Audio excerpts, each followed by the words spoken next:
செய்தி அலசல் பகுதியில் நாம் பார்க்க இருப்பது மிக முக்கியமான செய்தி. மூன்றாம் உலகப் போர் ஏற்கனவே தொடங்கிவிட்டது. உக்ரைன் ராணுவத்தினுடைய முன்னாள் தளபதி அறிவிப்பு. மூன்றாம் உலகப் போர் வரும் அப்படின்னு சிலர் அச்சத்தை வெளிப்படுத்திக் கொண்டிருக்கக்கூடிய நேரத்தில் நாம் இப்போது இருப்பதே மூன்றாம் உலகப் போர் காலகட்டம் தான். மூன்றாம் உலகப் போர் தொடங்கிவிட்டது அப்படின்னு யார்? உக்ரைனுடைய ராணுவத்தின் முன்னாள் தளபதி அறிவித்திருக்கிறார். இந்த 2024 தான் அது தொடங்கி இருக்கிறது அப்படின்றாரு. அதனுடைய செய்திகள் என்னன்னு பார்க்கலாம். நெக்ஸ்ட் அதனுடைய செய்திகள் என்ன அப்படின்னா, முதல்ல இன்னைக்கு உக்ரைன் ரஷ்யாவினுடைய போருடைய தற்போது நிலவரம் என்ன அப்படின்னா, அமெரிக்கா மற்றும் இங்கிலாந்து அவர்கள் ஏற்கனவே கொடுத்திருந்த அந்த ஏவுகணைகளை, அதாவது நீண்ட தூரம் செல்லக்கூடிய ஏவுகணைகள்லாம் ரஷ்யாவுடைய பகுதிகளுக்குள்ள தாக்குதல் நடத்தி கொள்வதற்கு அமெரிக்கா அனுமதி அளித்தது. அதனைத் தொடர்ந்து 2 நாடுகளுடைய ஏவுகணைகளையும் உக்ரைன் பயன்படுத்தி ரஷ்யா மேல தாக்குதல் நடத்தியது. அதனை ரஷ்யா வெற்றிகரமாக வீழ்த்தி விட்டது அப்படின்னு அந்த ஏவுகணைகளுடைய பாகங்களை எடுத்து வைத்திருக்கிறது. இந்த நேரத்தில் தான் இந்த மாதிரி ஒரு அனுமதி கொடுக்குறீங்களா அப்படின்னு உக்ரைனுக்கு எதிராக ரஷ்யா தன்னுடைய அணு ஆயுத கொள்கையை மாற்றுகிறது. என்ன அப்படின்னா, அணு ஆயுதம் இல்லாத ஒரு நாட்டின் மேலே அணு ஆயுத தாக்குதல் நடத்த மாட்டோம் அப்படின்றது அந்த கொள்கை. அதை மாற்றி அணு ஆயுதம் இல்லாத நாடாக இருந்தாலும் தாக்குதல் நடத்தலாம் அப்படின்னு அணு ஆயுத கொள்கையை மாற்றியது ரஷ்யா.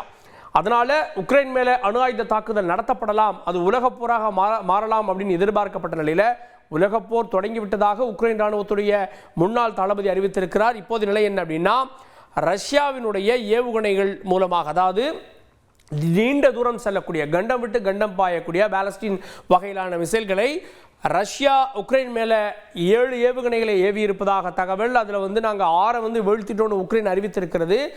அந்த ஒரு சூழலில் இப்போது உக்ரைன் என்ன பதிலடி தரப்போகிறது அப்படின்னு உலகம் உன்னிப்பாக கவனித்து வருகிறது. ஏன்னா உக்ரைன் வெறும் போரில் ஈடுபடலை, உக்ரைனுக்கு பின்னாடி நேட்டோ நாடுகள் இருக்கிறது, குறிப்பாக அமெரிக்கா இருக்கிறது. ஸோ அதனால் இவர்களுடைய பதிலடியும் உன்னிப்பாக கவனிக்கப்பட வேண்டிய ஒன்றாக இருக்கிறது. காரணம் என்னன்னா, உக்ரைன் வெறும் தடுப்பாட்டத்தை மட்டும் நடத்தலை, தடுப்பாட்டத்திற்கு பின்பு இப்போ ரஷ்யாவுக்கு உள்ள போகக்கூடிய ஆட்டங்களையும் கூட நடத்தி வருகிறது. ரஷ்ய தலைநகர் மாஸ்கோ வரை ட்ரோன் தாக்குதல்கள் எல்லாம் நிகழ்த்தினாங்க அப்படின்ற செய்திகளையும் நம்ம குறிப்பிட வேண்டிய ஒன்றாக இருக்கிறது. இந்த நேரத்தில் இந்த பதிலடி எப்படி வேண்டுமானாலும் இருக்கலாம் அப்படின்றதுக்காக என்ன சொல்றாங்க அப்படின்னா, ரஷ்ய அதிபர் என்ன சொல்றாருன்னா, பிற நாடுகளுக்கு எச்சரிக்கை விடுத்திருக்கார். நீங்க யாராவது இந்த மாதிரி ஏவுகணைகளை உக்ரைனுக்கு கொடுத்தீங்கன்னா நீங்கள் எங்கள் எதிரியாக கருதி உங்கள் மேலேயும் நாங்கள் தாக்குதல் நடத்துவோம் அப்படின்னு நேட்டோ நாடுகளுக்கும் அதே போல உக்ரைனுடைய நட்பு மற்றும் நிதியுதவி வழங்கக்கூடிய நாடுகளுக்கும் அவர், அதாவது மிசைல் ஏதாவது கொடுத்தீங்க அப்படின்னா, ஏன்னா நீண்ட தூர மிசைல்களை எதுவுமே உக்ரைன்கிட்ட கிடையாது. இந்த போரையே நேட்டோ நாடுகள் பின்னிருந்த ஆயுதங்களை வழங்கி உக்ரைன் வீரர்கள் மூலமாக நடத்தி கொண்டிருப்பதாக உலகம் பார்க்கிறது, ரஷ்யாவும் அவ்வாறு தான் பார்க்கிறது. அப்படி இருக்கிறப்போ ரஷ்யாவுடைய எச்சரிக்கை உலக நாடுகளுக்கான எச்சரிக்கை. அவர்கள் ஏவி இருக்கக்கூடிய அந்த ஏவுகணையும் மிக முக்கியமான ஒன்று. ஏன்னா அதுல அணு ஆயுதத்தை வைத்தும் தாக்கலாம். அத்தகைய ஏவுகணை அதான் அட்டகாம்ஸ் அப்படின்னு அழைக்கப்படக்கூடிய இந்த ஏவுகணையை ஏற்கனவே ஒரு 50 எண்ணிக்கை வரையில் உக்ரைனிடம் கொடுத்திருந்தார்கள். அதை அவர்கள் ஏவினார்கள். அதனால ரஷ்யா பாதிக்கப்பட்டது. இப்போ ரஷ்யா ICBM அப்படின்னு அழைக்கப்படக்கூடிய இன்டர் கான்டினல் பாலஸ்டிக் மிசைல்களை அவர்கள் மேலே ஏவி இருக்காங்க. இந்த மிசைல் ரொம்ப முக்கியமானது. அதுவும் இது மர்ம மிசைல் அப்படின்னு குறிப்பிடுறாங்க. ஏற்கனவே அவர்கள் வைத்திருக்கக்கூடிய பெயர் வைத்திருக்கக்கூடிய மிசைலை தாண்டி இது புதிதாக இருக்கிறது அப்படின்னு உக்ரைன் சொல்லுகிறது. அப்படின்னா வேற என்ன, அதாவது அணு ஆயுதம் இல்லை அப்படின்றது முதல் கட்டமாக தெரிய வந்திருக்கு. அணு ஆயுதம் வைத்தும் தாக்கலாம் அப்படின்றதால இந்த 2 மிசைல்களும் மாறி மாறி தாக்கப்பட்டு இப்போது அங்கே நிலவரம் கலவரமாக இருக்கிறது. பார்க்கலாம் அடுத்த கார்டு. மூன்றாம் உலகப் போர் தொடங்கிவிட்டதாக வலேரி ஜலுஸ்னி என்பவர் அறிவித்திருக்கார். யார் இவர் அப்படின்னா, இந்த போர் தொடங்கப்பட்ட போது உக்ரைனுடைய ராணுவ தளபதியாக இருந்தவர், பல நிலைகளில் இந்த போரை நடத்தியவர். முதல்ல இந்த போர் உக்ரைன் 1 மாதத்தில் வீழ்ந்துவிடும் கருதுறப்போ அந்த போரை தடுத்து நிறுத்தி அவர்களுக்கு ரஷ்யாவுக்கு முன்னிலையில் நின்று ரஷ்ய வீரர்களை கொன்று குவித்த ஒரு படையினுடைய தளபதி தான் இவர். இப்போ என்ன சொல்லியிருக்காரு அப்படின்னா, இந்த போர் உலகப் போராக மாறிவிட்டது அப்படின்றாரு. 2 நாடுகளுடைய போர் நீங்க பாக்குறீங்க, இது உலகப் போராகி விட்டதுன்றாரு.